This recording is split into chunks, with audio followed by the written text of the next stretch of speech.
हर साल लाखों नहीं करोड़ों लोग उड़ीसा के एक छोटे शहर पुरी पहुंचते हैं।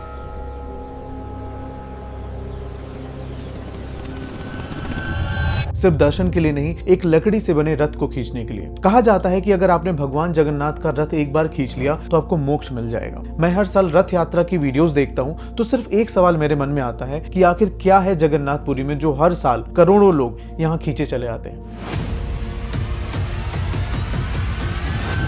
और जब मैंने इसके बारे में पढ़ना और इन्वेस्टिगेट करना शुरू किया तो मुझे इंटरनेट पर हजारों क्लेम्स मिले। कोई बोलता है कि इस मंदिर के ऊपर बर्ड्स नहीं उड़ते, मंदिर का झंडा हवा के अपोजिट डायरेक्शन में लहराता है, महाप्रसाद खाना किसी के लिए कम नहीं पड़ता और रथ यात्रा तो एक सिर्फ फेस्टिवल नहीं, एक चमत्कार है। लेकिन जब मैंने इन सब क्लेम्स को इन्वेस्टिगेट करना शुरू किया तो मुझे एक अजीब चीज सामने आई कि लोग जगन्नाथपुरी के बारे में अक्सर गलत सवाल पूछ रहे हैं। क्योंकि असली मिस्ट्री ना बर्ड्स है, ना फ्लैग, ना किचन और ना ही रथ यात्रा। असली मिस्ट्री ये है कि 1000 साल पुरानी ये ट्रेडिशन आज भी करोड़ों लोगों को अपनी तरफ कैसे खींच लेती है। ऐसी कई मिस्ट्रीज जगन्नाथ मंदिर से जोड़े जाते हैं, लेकिन सब चीजें समझने से पहले जगन्नाथ प्रभु को समझना पड़ेगा।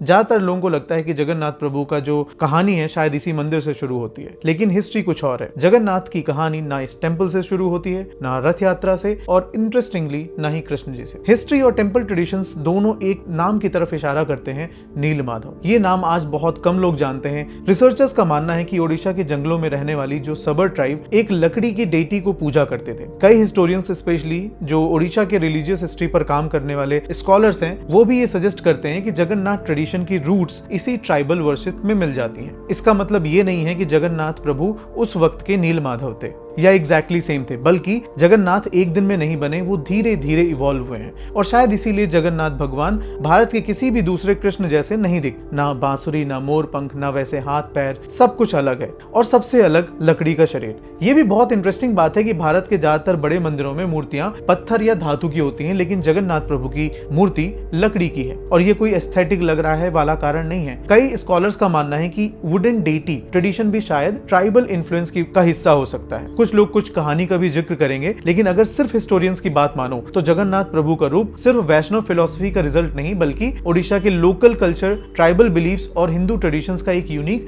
सिंथेसिस है। और ये सब जानने के बाद मुझे एक रियलाइजेशन होता है कि शायद जगन्नाथ प्रभु कोई एक कैटेगरी में रखना ही गलत है। वो सिर्फ कृष्ण नहीं, वो विष्णु नहीं, वो ट्राइबल डेटी भी नहीं। जगन्नाथ प्रभु उन सब का संगम है और इसीलिए शायद हर संप्रदाय के लोग उनको अपनाते हैं।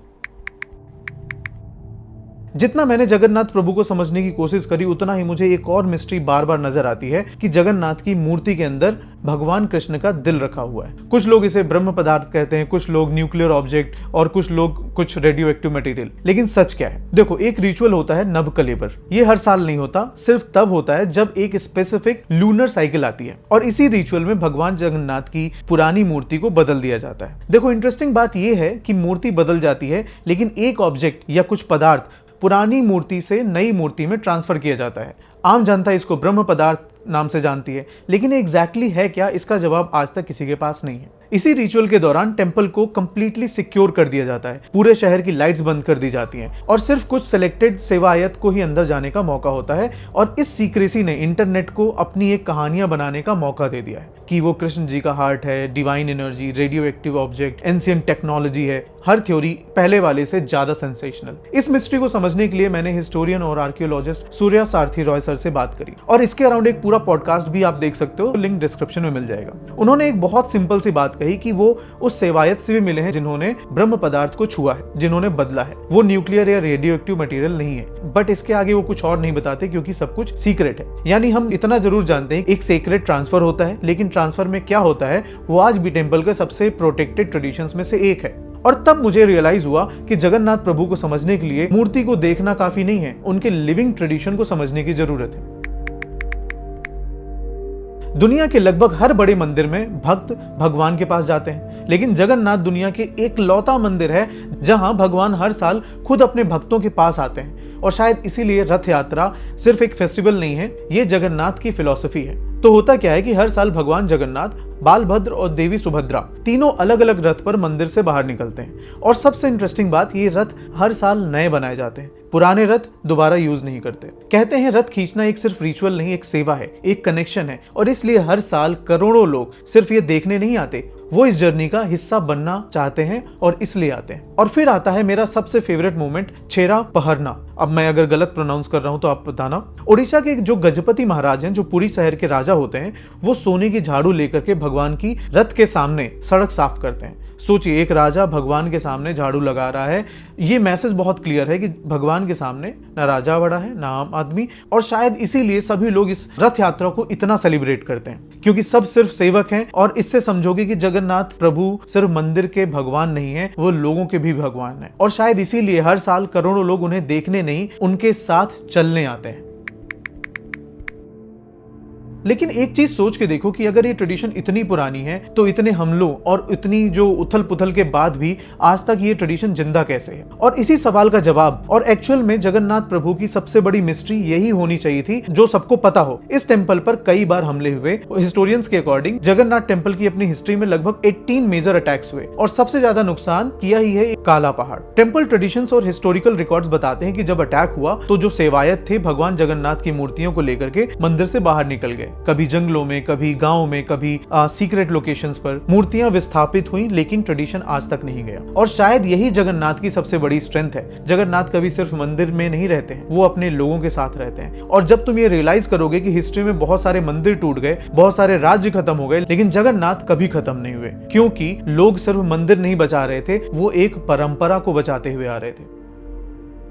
और इसी मूवमेंट पर तुम समझोगे कि मैं शुरू से जो कह रहा था कि गलत मिस्ट्री इन्वेस्टिगेट कर रहे हैं, वो समझ में आएगा कि मैं क्यों कह रहा था। और जब मैंने इस इन्वेस्टिगेशन की शुरुआत की थी तो मुझे लगा था कि मैं इंडिया का सबसे मिस्टीरियस टेंपल के आंसर्स ढूंढने जा रहा हूं। मुझे लगा था कि हिस्ट्री बर्ड्स पे बात करूंगा, ब्रह्म पदार्थ को मैं डिटेल में बात करूंगा, या रथ यात्रा पे। लेकिन जितना मैंने इन्वेस्टिगेशन किया उतना ही मुझे समझ आया कि जगन्नाथ की सबसे बड़ी मिस्ट्री जगन्नाथ नहीं है। असली मिस्ट्री ये है कि एक ट्रेडिशन 1000 साल बाद भी इतना जिंदा कैसे है। हर कुछ साल में मूर्ति बदल जाती है, हर साल रथ बदल जाता है, हर जनरेशन के लोग सालों में बदल जाते हैं, लेकिन जगन्नाथ वहीं रहते हैं। और शायद इसीलिए हर साल करोड़ों लोग पूरी सिर्फ एक टेंपल देखने नहीं आते, वो एक लिविंग सिविलाइजेशन को देखने आते हैं। एक ऐसी सिविलाइजेशन जो सिर्फ किताबों में नहीं, आज भी सड़कों पर चलती है। और शायद इसलिए जगन्नाथ को समझना एक टेंपल को समझना नहीं है, एक सिविलाइजेशन को समझना है। बाकी आपको कैसा लगा वीडियो, आपके क्या थॉट्स हैं कमेंट्स में बताना। एक एक्सक्लूसिव पॉडकास्ट भी है सूर्य रॉय सर के साथ, वो भी आप देख सकते हैं, लिंक आपको डिस्क्रिप्शन में मिल जाएगा। जय जगन्नाथ।